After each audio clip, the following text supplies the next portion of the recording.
പഠിക്കുന്നവർക്കും Tally ഉപയോഗിച്ച് work ചെയ്യുന്നവർക്കും ഉപകാരപ്രദമായ കുറച്ച് ടിപ്സ് നോക്കാം. സെയിൽസും സെയിൽസ് ഓർഡറും പർച്ചേസും ഒക്കെ ചെയ്യുമ്പോൾ നമുക്ക് ഒരുപാട് ഐറ്റംസ് ക്രിയേറ്റ് ചെയ്യേണ്ടതായിട്ട് വരും. അത് നമുക്ക് മാസ്റ്റേഴ്സ് എന്നുള്ള ഓപ്ഷനിൽ ക്രിയേറ്റിൽ നിന്നും സ്റ്റോക്ക് ഐറ്റം എടുത്ത് ക്രിയേറ്റ് ചെയ്യാം, യൂണിറ്റ് എടുത്ത് ക്രിയേറ്റ് ചെയ്യാം. പക്ഷേ നമ്മളിപ്പോൾ ചെയ്യാൻ പോകുന്നത് വൗച്ചറിൽ നിന്ന് എങ്ങനെ ഷോർട്ട് കട്ട് ആയിട്ട് ഐറ്റംസും ലെഡ്ജേഴ്സും എല്ലാം ക്രിയേറ്റ് ചെയ്യാം. അതിനുവേണ്ടി F9 പർച്ചേസ് എന്നുള്ള ഫംഗ്ഷൻ കീ എടുക്കാം. അതല്ലെങ്കിൽ കേഴ്സർ യൂസ് ചെയ്ത് പർച്ചേസിൽ ക്ലിക്ക് ചെയ്ത് കഴിഞ്ഞാൽ വൗച്ചർ വരും. ഇവിടെ നമുക്ക് supplier invoice number, date, party account name ഇങ്ങനെയുള്ള ഒരുപാട് ഓപ്ഷൻസ് ഉണ്ട്. നമുക്കിതിൽ ആദ്യം പാർട്ടി അക്കൗണ്ട് നെയിമിന്റെ അവിടെ ഒരു സൺട്രി ക്രെഡിറ്ററിനെ ക്രിയേറ്റ് ചെയ്ത് കൊടുക്കാം. മിസ്റ്റർ റാം ആണ് പാർട്ടി എന്ന് കരുതാം. അപ്പൊ അദ്ദേഹത്തിന്റെ അണ്ടർ സൺട്രി ക്രെഡിറ്റർ കൊടുക്കാണ്.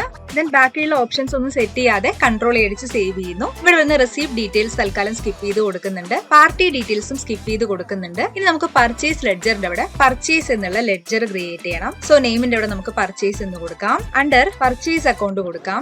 കൺട്രോൾ അടിക്കാം, സേവ് ചെയ്യാം. ഇനി ഏത് ഐറ്റം ആണ് കമ്പനിയുടെ ആവശ്യത്തിന് വേണ്ടി പർച്ചേസ് ചെയ്യുന്നത് അത് ക്രിയേറ്റ് ചെയ്യാനായി Alt C കൊടുക്കാം. ഇതിൽ നമ്മളെ ലാപ്ടോപ്പ് ആണ് പർച്ചേസ് ചെയ്യുന്നത് എന്ന് കരുതുക. അപ്പോൾ ഐറ്റം നെയിമിന്റെ അവിടെ ലാപ്ടോപ്പ് എന്ന് കൊടുക്കാം. ഇനി യൂണിറ്റിലേക്ക് വരാം. യൂണിറ്റ് ക്രിയേറ്റ് ചെയ്യുന്നത് ലാപ്ടോപ്പ് എന്നുള്ള ഐറ്റം ഏത് യൂണിറ്റിലാണ് മെഷർ ചെയ്യുന്നത്, ഇത്ര എണ്ണം എന്ന് പറഞ്ഞാണ് വാങ്ങിക്കുന്നതെങ്കിൽ നമ്പേഴ്സ് ആണ് അതിന്റെ യൂണിറ്റ് ഓഫ് മെഷർ ആയിട്ട് വരിക. അപ്പൊ സിമ്പിളിന്റെ അവിടെ NOS എന്ന് കൊടുക്കാം. ഫോർമൽ നെയിം നമ്പേഴ്സ് എന്ന് ഫുൾ ആയി ടൈപ്പ് ചെയ്ത് കൊടുക്കാം. അതിനുശേഷം ഇതും കൺട്രോൾ അടിച്ച് സേവ് ചെയ്യാം. സ്റ്റോക്ക് ഐറ്റത്തിന്റെ ക്രിയേഷൻ സ്ക്രീൻ നമുക്ക് കൺട്രോൾ അടിച്ച് സേവ് ചെയ്യാം.